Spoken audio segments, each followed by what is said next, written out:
On silence, humanity retreated, and the council immediately regretted it.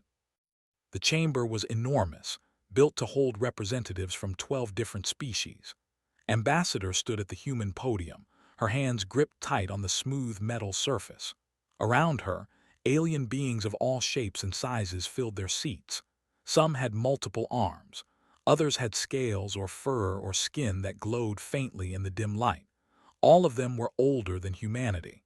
All of them had been traveling the stars for thousands of years before humans even invented the wheel. Had prepared her speech carefully. For 3 months she had worked on the proposal. Humanity wanted access to the sanctuary worlds, a group of rich planets filled with resources that could help Earth's growing colonies. These worlds were empty, waiting to be used. The Council kept them locked away, reserved for species they called civilized enough to handle such responsibility.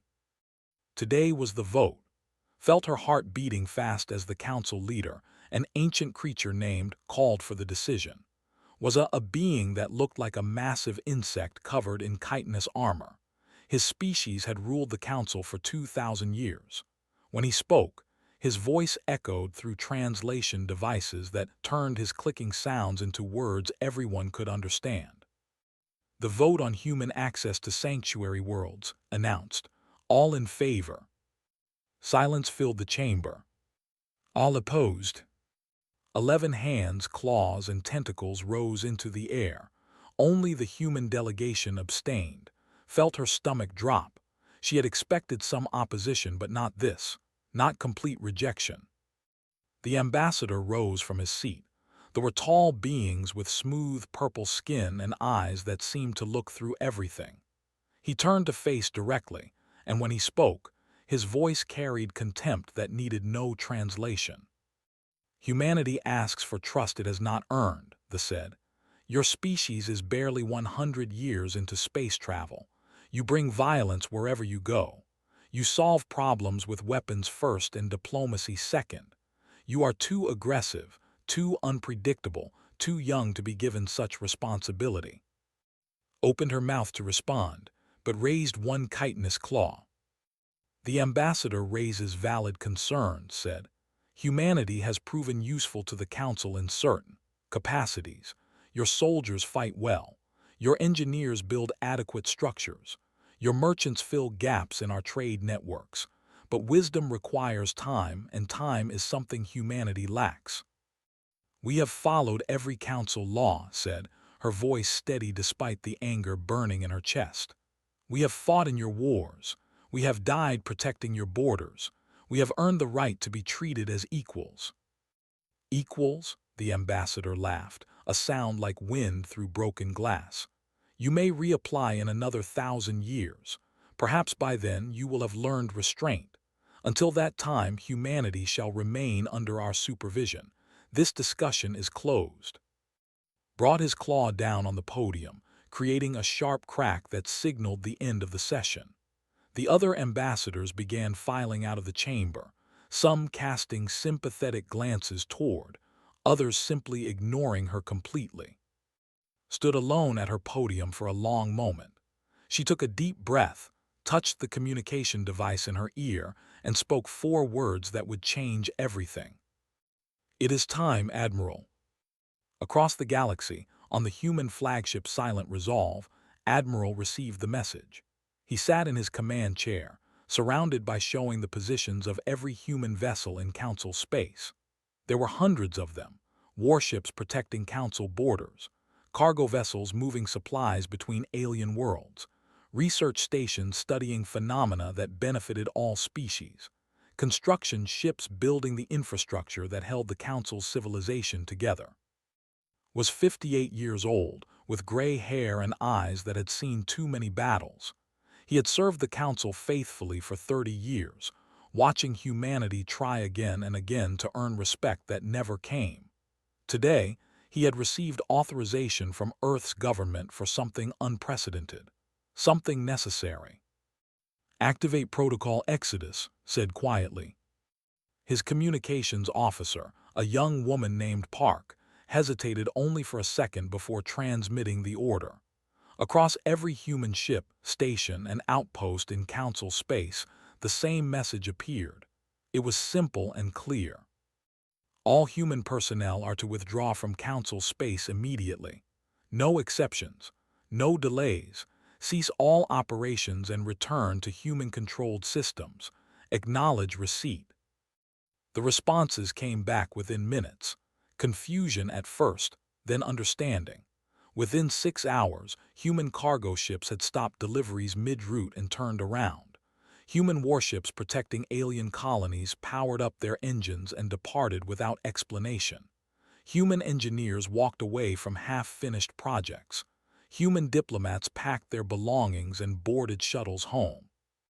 The Council noticed within a day. Emergency messages flooded into Earth's communication networks. They demanded to know why their border patrols had suddenly lost human support. They asked why construction had stopped on their new trade hub. Smaller species begged for clarification, worried about what this meant for their security. Doctor sat in Earth's command center, watching the messages pile up on her screens. She was responsible for analyzing Council communications and had been for 20 years. She knew these species better than they knew themselves. She also knew exactly what they thought of humanity. "Should we respond?" her assistant asked. Shook her head. "Not yet, let them wonder, let them worry."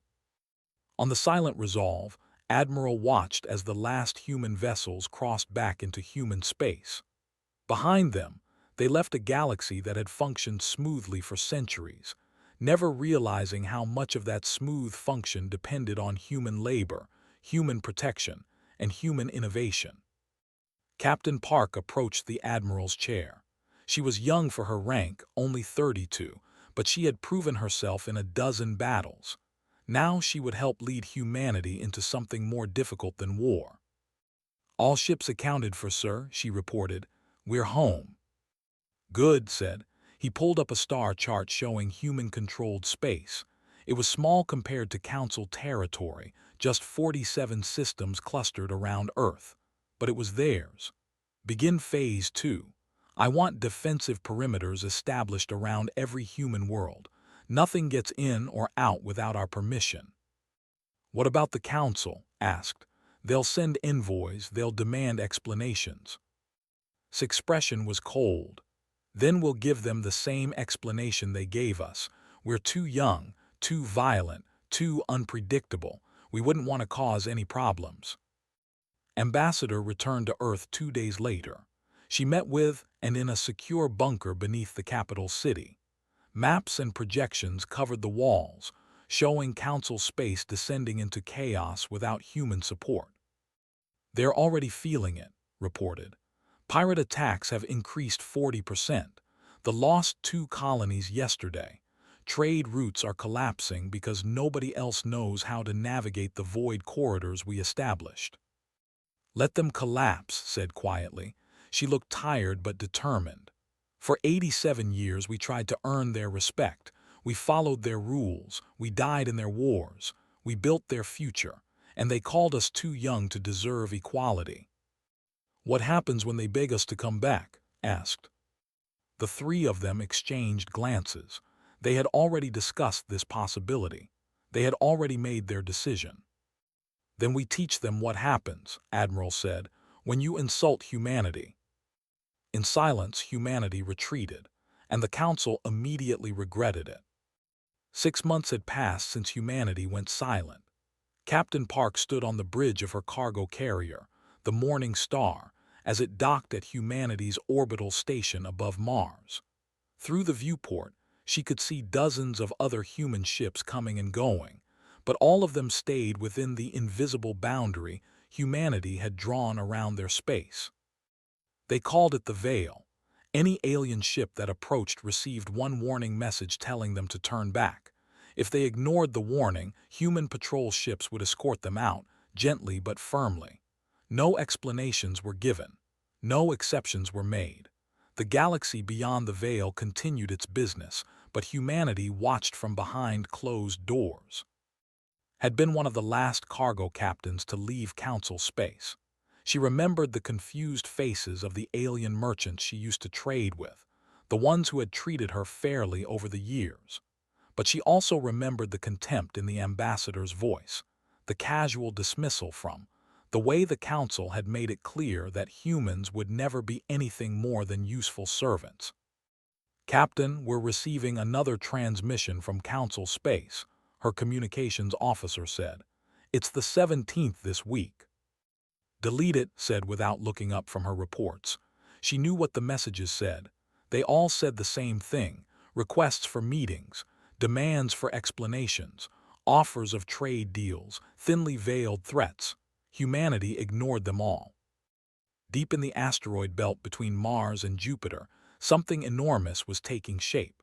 The Forge was humanity's greatest secret, a mobile shipyard the size of a small moon. Admiral walked through its construction bays, watching as hundreds of workers swarmed over the hulls of new warships. These vessels looked nothing like the ones humanity had operated before. They were larger, sleeker, and equipped with technology the Council had never seen humans develop. Commander Jin, the chief engineer, met at the entrance to Bay 7. Jin was a stocky man with permanently oil-stained hands and a mind that could design anything given enough time and resources. He had been the driving force behind humanity's secret weapons program. "The prototype is ready for testing," Jin said, gesturing toward a ship that gleamed under the construction lights. "We're calling it the Silence Cannon." "Show me," said. They walked to the observation deck, where Doctor was already waiting. She had left Earth's command center to oversee the weapon's development personally. On the screens before her, data scrolled past in streams of numbers and graphs. "The principle is simple," explained as Jin activated the test sequence. "We project a field of absolute zero into a targeted area. Everything inside that field stops. Molecules stop moving. Energy stops flowing. It's not exactly freezing, it's the complete absence of heat and motion." Through the observation window, watched as a test target, a decommissioned cargo container, suddenly turned white with frost. Within seconds, it shattered into millions of pieces, unable to withstand the sudden temperature change. "Effective," said quietly. "How many can we produce?" "We'll have 40 ships equipped with the Silence Cannon within 3 months," Jin replied. "Plus another 200 vessels with conventional weapons upgraded beyond anything we've shown the Council." Nodded slowly. He thought about the years humanity had spent fighting the Council's wars, always with one hand tied behind their backs, always careful not to appear too dangerous. Now, in silence and secrecy, they had become exactly what the Council feared. "Continue production," he ordered, "and prepare for Phase 3. On Earth, Ambassador sat in her office reviewing intelligence reports from Council Space. What she read confirmed everything they had predicted. Without human support, the Council's carefully maintained order was falling apart. They had been hit hardest. The same species that had insulted humanity most loudly now faced a crisis. Pirates, emboldened by the absence of human mercenary fleets, had attacked 6 colonies in the past month. The military, used to relying on human support, found themselves overwhelmed and unprepared. Trade networks had collapsed. Human merchants had connected isolated sectors of the galaxy, creating economic links that benefited everyone. With humans gone, those connections broke. Species that had traded peacefully for decades now found themselves in disputes over shipping routes and resource rights. The infrastructure was failing too. Humans had built or maintained critical systems across Council space: communication relays, defense satellites, jump gate calibrations. Without human engineers to service these systems, they slowly degraded. Some had already failed completely. Assistant knocked on her door. "Ambassador, there's another priority message from the Council. This one is from himself." "What does it say?" "He's asking for a meeting. He says the Council wants to discuss mutual concerns and find a path forward." Almost laughed. Mutual concerns. as if humanity and the Council were equals now, as if the last 87 years of condescension could be forgotten with one polite message. "Send our standard response," said. The standard response was a recording she had made months ago. It was played automatically to every Council transmission. Her voice was calm and professional, but the message was clear. Humanity thanks the Council for their message. However, we have determined that our species is too young, too violent, and too unpredictable to engage in galactic affairs at this time. We will remain in our own space under our own supervision. We wish the Council well in all their endeavors. The recording ended there. No offer of future contact, no room for negotiation, just silence. Back at the forge, Captain had been assigned a new position. She was no longer commanding a cargo carrier.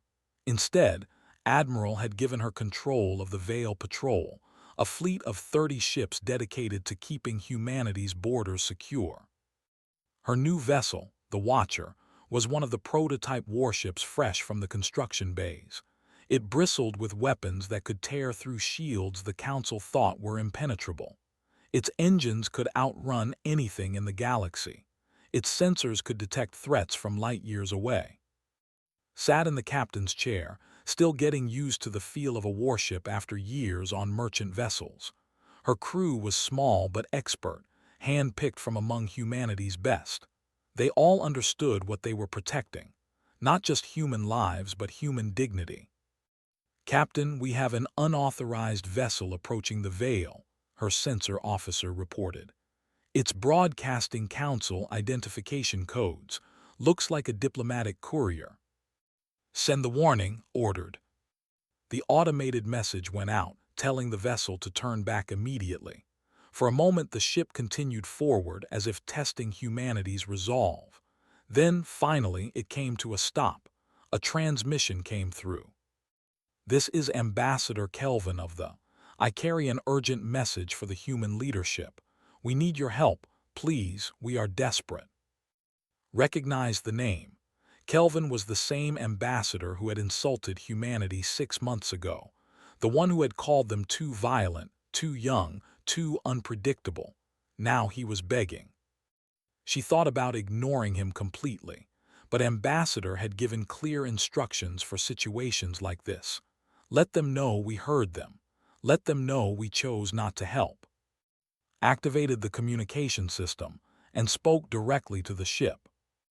"Ambassador Kelvin, your message has been received and understood. However, humanity is too young and too unpredictable to provide the assistance you require. We would not want to make your situation worse with our violent methods. We recommend you seek help from one of the elder species who possess the wisdom and restraint we lack. Good luck." She ended the transmission and watched as the ship held its position for several long minutes. She could imagine Kelvin's face, the confusion and growing horror as he realized humanity wasn't coming back. Finally, the ship turned and limped away into Council space. "Maintain patrol patterns," ordered her crew, "and prepare to intercept any other vessels that test our boundaries." As the Watcher continued its patrol, thought about what Ambassador had told her privately before she took command. "They will come begging eventually," had said. "They will offer us things we once wanted. They will apologize and make promises, but we don't move until they understand one thing. We are not coming back to serve. We will only return as equals, and if they cannot accept that, then we will let them fall." Understood now, this wasn't about revenge. It was about respect. And respect, humanity had learned, was something you took, not something you asked for. In silence, humanity retreated, and the Council immediately regretted it. 18 months had passed since humanity retreated behind the veil. Doctor sat in her laboratory deep inside the forge, reviewing the latest intelligence reports from Council space. What she saw made her blood run cold, not from fear, but from the grim satisfaction of watching her predictions come true. A new threat had emerged from the galactic rim. The reports called them the Devourer Swarm, though some species used other names. They were a hive mind species, billions of creatures connected by a single consciousness. They moved through space in vast clouds of, consuming everything in their path. Planets, stations, fleets, all became food for the endless swarm. 3 council species had already lost entire colonies.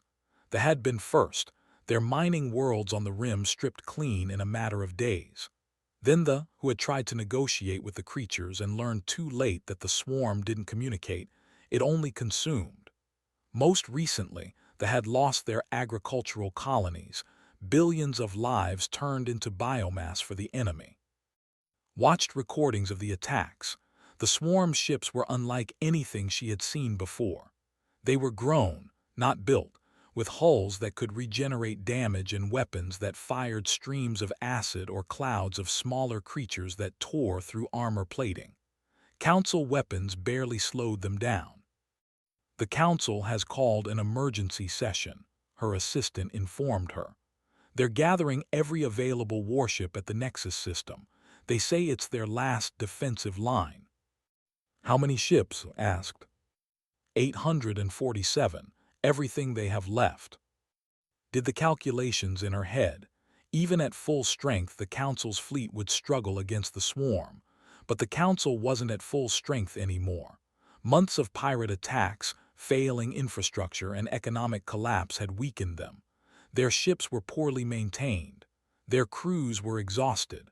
Their supply lines were broken. "And humanity?" she asked quietly. Her assistant smiled. "We have 300 warships ready, another 100 still in production, all equipped with the new weapons systems."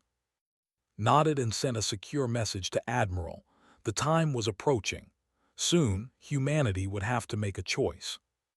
At the forge, Admiral read's report while standing in the command center of his flagship. The Silent Resolve had been completely rebuilt over the past 18 months. It was now the most powerful warship humanity had ever created, with weapons that could shatter moons and shields that could withstand direct hits from Council capital ships. Commander Jin joined him at the command table. "The fleet is ready, Admiral. We can deploy within 6 hours if needed." "Not yet," said. He pulled up a map of the galaxy, showing the Devourer advance in red. The swarm had consumed 40% of Council territory already. If they broke through at the Nexus, they would have a clear path to the galactic core, and eventually to human space. "We let them fight first," continued. "We watch, we learn the enemy, and then we decide if the Council is worth saving." Captain Park stood on the bridge of the Watcher, monitoring the border. Her patrol had intercepted 3 more vessels trying to enter human space in the past week. All of them were refugees fleeing the swarm. All of them had been turned away. It wasn't easy. Had watched families begging for shelter, children crying, entire communities desperate for safety. But orders were clear. The veil remained closed to everyone. "Captain, we're receiving a transmission from the Council," her communications officer reported. "It's marked Priority 1 directly from." Had been expecting this. She ordered the message displayed on screen. Appeared, but he looked nothing like the proud Council leader from 18 months ago. His chitinous armor was cracked in places. His eyes, which had once looked at humanity with contempt, now showed something else. Desperation. "People of Earth," began, and noticed he didn't say humans this time but people, a sign of respect the Council had never given before. "I come before you not as a leader but as someone begging for help. The Devourer swarm has destroyed worlds that stood for thousands of years. We are making our final stand at the Nexus. We were wrong about your species. We should have treated you as equals. If you have any mercy, if you believe in protecting life, please help us." The message ended. Stared at the blank screen for a long moment. She thought about all the times humanity had answered calls like this before, rushing to help without hesitation, only to be dismissed and disrespected afterward. "What should we do with this message, Captain?" her officer asked. "Forward it to Admiral," said, "and prepare the fleet for possible deployment, but we don't move until he gives the order." On Earth, Ambassador received the same message. She watched it 3 times, studying his face, listening to the tone of his voice. She had spent decades learning to read alien body language and could see the truth in his words. He was genuinely terrified. The mighty council had been brought to its knees. Part of her wanted to help immediately. The swarm was a threat to all life, including humanity. But another part of her, the part that remembered 87 years of insults and dismissal, wanted to let the council fall. She called an emergency meeting with Earth's leadership. The president, the military commanders, and the chief scientists all gathered in the secure conference room. The debate lasted for hours. If we don't help, the swarm will eventually reach our space, one general argued. If we help too quickly, the council learns nothing, another countered. We could help and demand changes to the council structure, someone suggested. Or we could let them bleed first, another voice added. Let them understand what it means to stand alone. Finally, they voted. The decision was unanimous, though it made everyone uncomfortable. Humanity would help, but not yet, not until the council paid a price for their arrogance. Ambassador sent a message to Admiral. Deploy the fleet to the Nexus, but do not engage until I give the word. The next day, 300 human warships left the safety of the Veil. They traveled in tight formation, their new engines carrying them faster than any council vessel could match. Captain commanded the advanced scout group, arriving at the Nexus system hours before the main fleet. What she saw shocked her. The council fleet was already engaged with the swarm, and they were losing badly. Devourers swarmed around council vessels like insects around dying creatures. Explosions lit up the darkness of space. Distress calls filled every communication channel. The human fleet arrived and took up position at the edge of the battle. They didn't join the fight. They just watched. A desperate transmission came from a commander. Humans, please, we're dying here, help us. Admiral's response was cold and measured. His voice was broadcast on every frequency so that every council ship could hear. We are here, said simply, but we are too young, too violent, and too unpredictable. We wouldn't want to make your situation worse. You are being supervised. The silence that followed was broken only by the sounds of continued battle. Council ships continued to die while humanity watched. Felt sick to her stomach, but she understood the lesson being taught. For 87 years, the Council had supervised humanity, treating them like children who couldn't be trusted. Now humanity was returning the favor. The battle raged for 3 hours. The Council fleet, which had started with 847 ships, was down to less than 300. The swarm showed no signs of stopping. They would consume every living thing in the system and then move on to the next target. Watched the casualty numbers climb, and finally activated her private channel to Admiral. Sir, request permission to speak freely. Granted. How much longer do we wait? They've learned their lesson. If we wait much longer, there won't be anyone left to save. There was a long pause. Then Admiral spoke 3 words that changed everything. Weapons free, Captain. In silence, humanity retreated, and the Council immediately regretted it. The moment Admiral gave the order, the human fleet transformed from silent observers into something the galaxy had never seen before. Captain felt the Watcher surge forward as its engines pushed the ship to speeds that made Council vessels look like they were standing still. All weapons online, her tactical officer reported. Silence cannon charged and ready. Targeted the nearest cluster of Devourer, a group of 50 vessels that were tearing apart a cruiser. Fire, she commanded. The silence cannon activated with no visible beam or projectile. One moment, the Devourer ships were moving and attacking. The next moment, they simply stopped. Their organic hulls turned white with frost.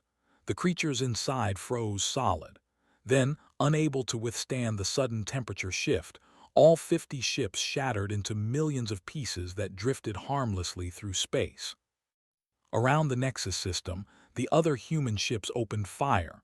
The results were devastating. Commander Jin's weapons worked exactly as designed. Gravity wells appeared around devourer formations, crushing there like paper in a fist. Electromagnetic pulses tuned specifically to disrupt hive mind connections sent entire squadrons of enemy vessels spinning out of control. Drone swarms launched from human carriers, each small craft operating with perfect coordination to target weak points in enemy hulls. The Devourer swarm had been winning through sheer numbers and biological adaptation, but they had never faced an enemy like humanity before.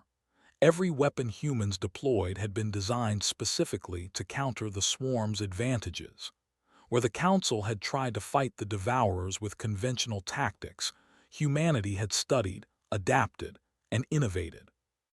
Doctor watched the battle from her station on the Silent Resolve. Data streamed across her screens showing the effectiveness of each weapon system. The Silence cannon was performing even better than predicted, with a 97% kill rate.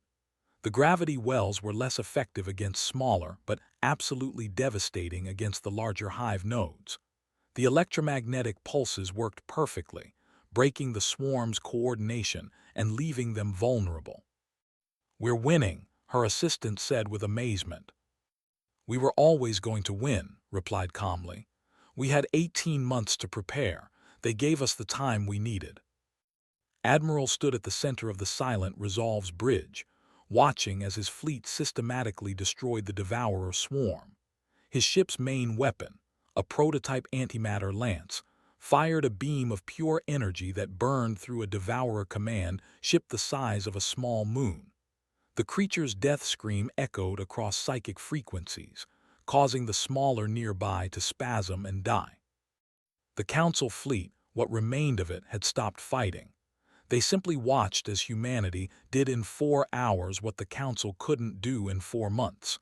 The contrast was obvious and humiliating. Captain's ship destroyed its 100th enemy vessel, and she finally allowed herself to believe they would survive this battle. The swarm, which had seemed unstoppable just hours ago, was now in full retreat. The few remaining were attempting to flee into deep space, but human pursuit craft hunted them down with ruthless efficiency. "Captain, I'm reading a massive energy signature," her sensor officer suddenly called out. "Something big is emerging from the swarm's rear formation." Pulled up the tactical display and felt her heart skip. A Devourer vessel 50 times larger than anything they had seen before was pushing through the debris of destroyed. Its hull was covered in weapons that glowed with organic fire. "That must be a Hive Queen's voice came through the fleet-wide channel. "It's the central node controlling everything. If we destroy it, the entire swarm in this sector will collapse." "All ships concentrate fire on the new target," Admiral ordered. "Everything we have." The human fleet turned as one and unleashed their full arsenal. The Hive Queen's shields absorbed the first wave of attacks, but the second wave broke through. Silence cannons froze sections of its hull. Gravity wells tore chunks of its body away. The antimatter lance from the Silent Resolve punched a hole completely through its center mass. The creature tried to fight back, launching clouds of smaller from internal bays. But human drone swarms intercepted them before they could reach the fleet. The Hive Queen attempted to retreat, but it was too slow, too damaged. One final coordinated strike from 20 human ships hit it simultaneously, and the massive creature simply came apart, its biological systems failing all at once. The psychic scream of its death was so powerful that even humans felt it, a wave of pure agony and confusion that made everyone's heads ache. But then it was gone, and so was the swarm. The remaining, cut off from their controlling intelligence, drifted aimlessly or self-destructed. The battle was over, the Nexus was secure, and humanity had proven something that terrified the entire galaxy. They were not just strong, they were overwhelmingly superior. Admiral allowed himself a moment to breathe, then activated the fleet-wide communication. "All ships, report status." The responses came in quickly. 12 human ships had taken minor damage. Two were operating at reduced capacity. Not a single human vessel had been destroyed. Against an enemy that had consumed 40% of Council territory, humanity had achieved a perfect victory. On the Council flagship, watched the aftermath of the battle with growing horror. His tactical officers were running the numbers, and the results were impossible to believe. The human fleet had destroyed 75% of the Devourer swarm with minimal losses. They had weapons the Council didn't know existed. They had tactics that turned the swarm's advantages into weaknesses.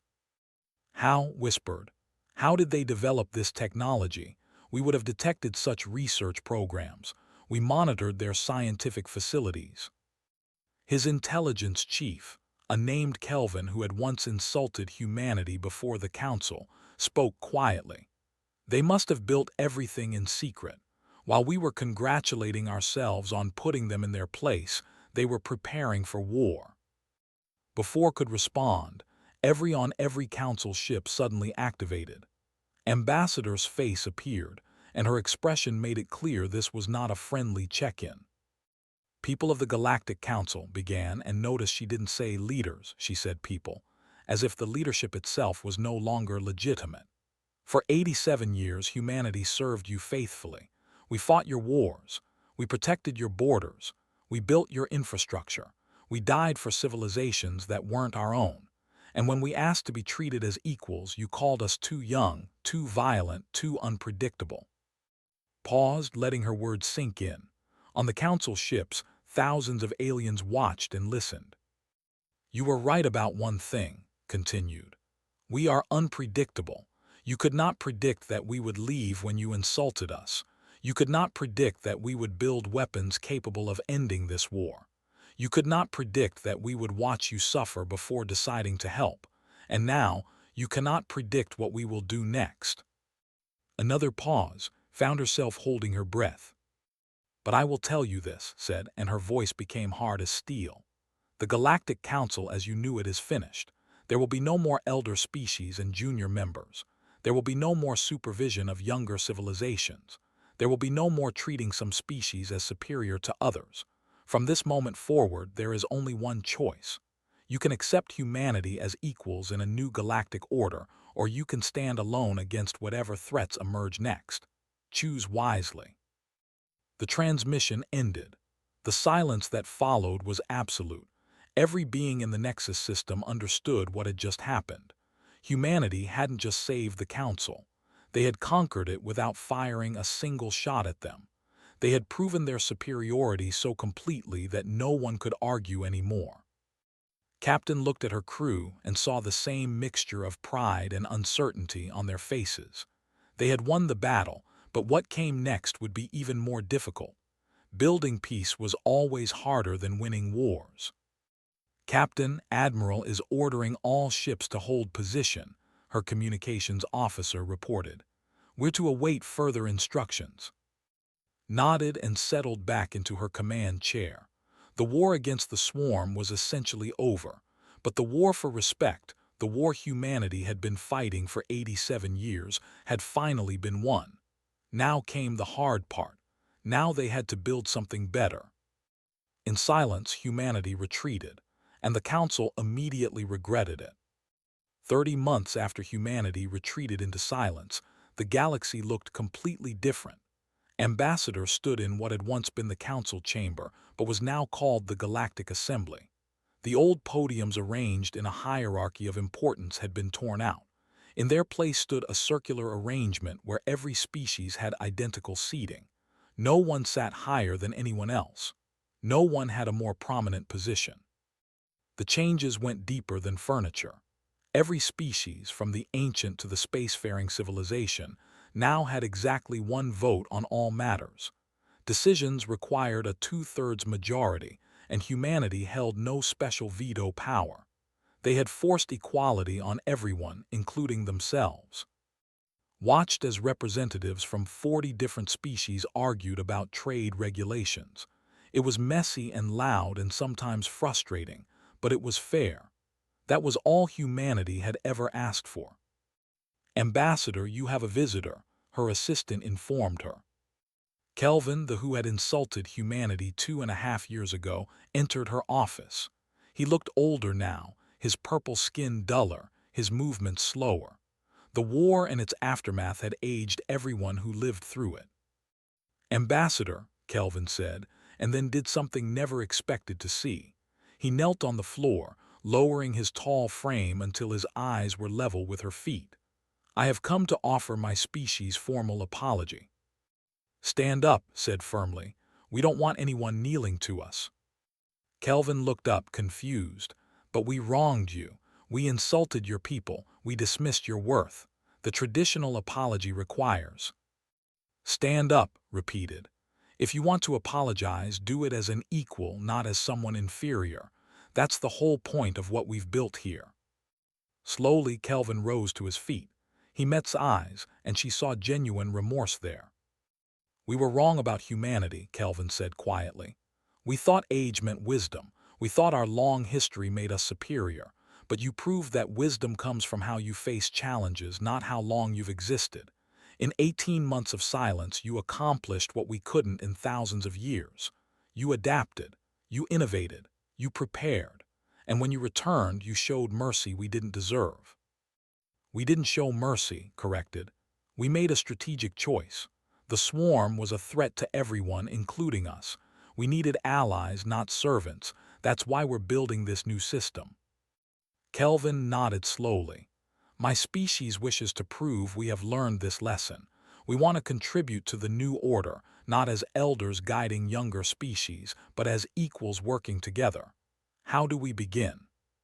Smiled slightly. It was the question she had been waiting to hear.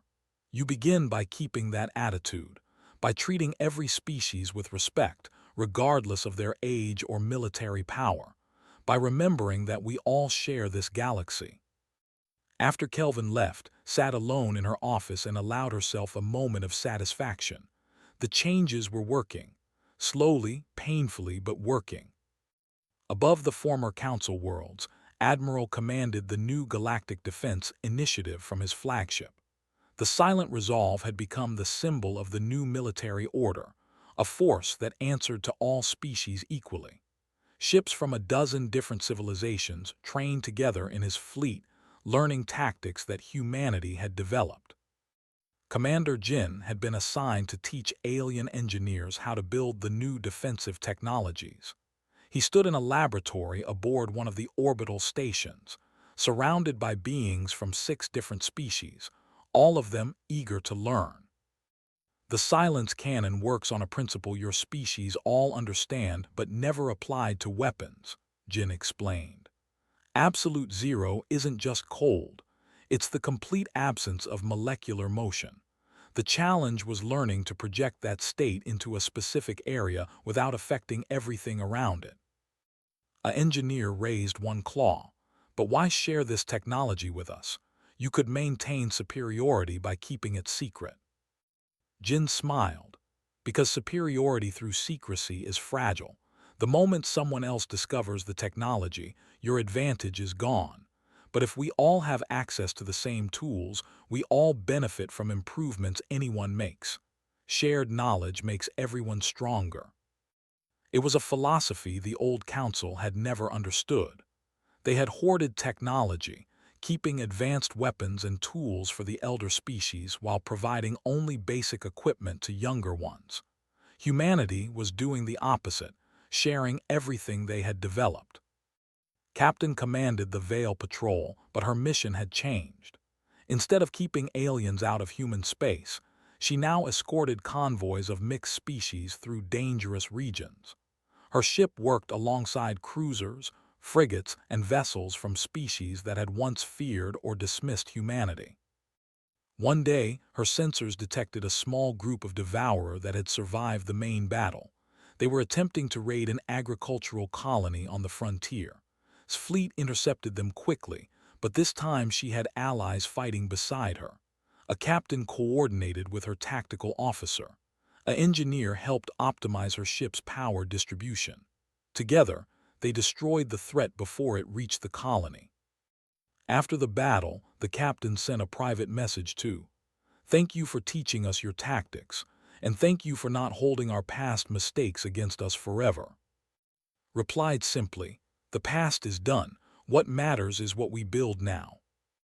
On Earth, Doctor had transformed her research facility into the Collaborative Science Institute. Scientists from across the galaxy came to work on projects that benefited everyone. She had personally recruited researchers from 20 different species, including some from civilizations that had barely begun space travel.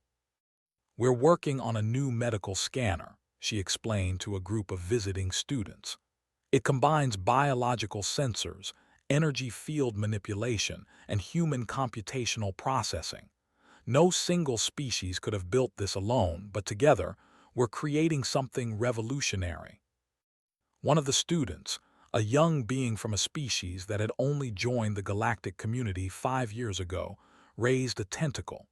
But why would advanced species like humans help less developed ones like us? Smiled. Because my species remembers what it felt like to be called too young. We remember being dismissed and underestimated.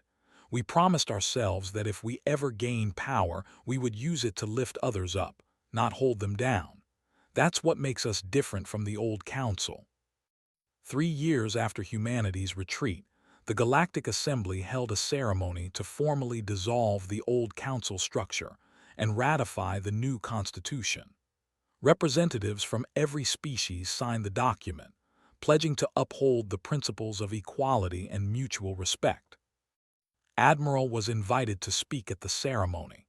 He stood before the assembled representatives, still wearing his military uniform, and delivered a message that would be remembered for generations. 3 years ago, humanity retreated into silence because we were insulted, began. We were told we were too young, too violent, too unpredictable to be trusted as equals. We could have stayed in silence. We could have let the galaxy burn. But we chose to return, not because we wanted revenge, but because we understood something the old council forgot. He paused, looking at each section of the assembly. We are all in this together. Every species, regardless of age or power, has value. Everyone deserves respect. And when we work as equals, we can overcome any threat. The Devourer Swarm taught us that lesson at a terrible cost. Let us never forget it. The assembly erupted in a mixture of sounds, from cheers to clicks to harmonics, each species expressing approval in their own way. But wasn't finished. His expression grew serious. However, let me be clear about one thing. Humanity has built weapons that could shatter stars. We have technology that could dominate this galaxy if we chose to use it that way. We have made the choice to cooperate, to share, to build something better together. That choice is not guaranteed. It depends entirely on how we treat each other. The assembly grew quiet. Treat us as equals, and we will defend this galaxy with everything we have. We will share our knowledge. We will stand beside you against any threat. But if anyone, any species, ever tries to return to the old ways of hierarchy and superiority, if anyone tries to make others feel inferior again, then humanity will retreat into silence once more. His voice grew harder. And next time we retreat, we will not come back. We will seal our borders permanently. We will watch from behind our walls as the galaxy sorts itself out without us. So I urge everyone here, remember this lesson. Remember what it cost to learn it. And build a future where no species ever has to prove their worth through silence. He stepped down from the podium. The assembly remained quiet for a long moment, digesting his words. Then slowly, they began to discuss the future they would build together. Ambassador watched from her seat and felt something she hadn't felt in years. Hope. Real, genuine hope that they had created something that would last. The galaxy would never be perfect, but it could be better. And that was enough. Outside the assembly building, Captain stood with Commander Jin and Doctor, looking up at the stars. Do you think it will last? Jin asked. This peace we've built. As long as we stay strong enough to enforce it, replied. Shook her head.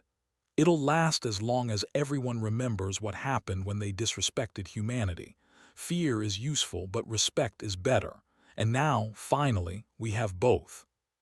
The three of them stood in comfortable silence, watching as ships from a dozen different species moved peacefully through the space above them. It was a sight the old galaxy had never seen. Different species, different cultures, different technologies, all working together as true equals. And at the center of it all, standing quiet but ready, was humanity, no longer begging for acceptance, no longer trying to prove their worth, simply being what they always were. Strong, capable, and absolutely done with being underestimated.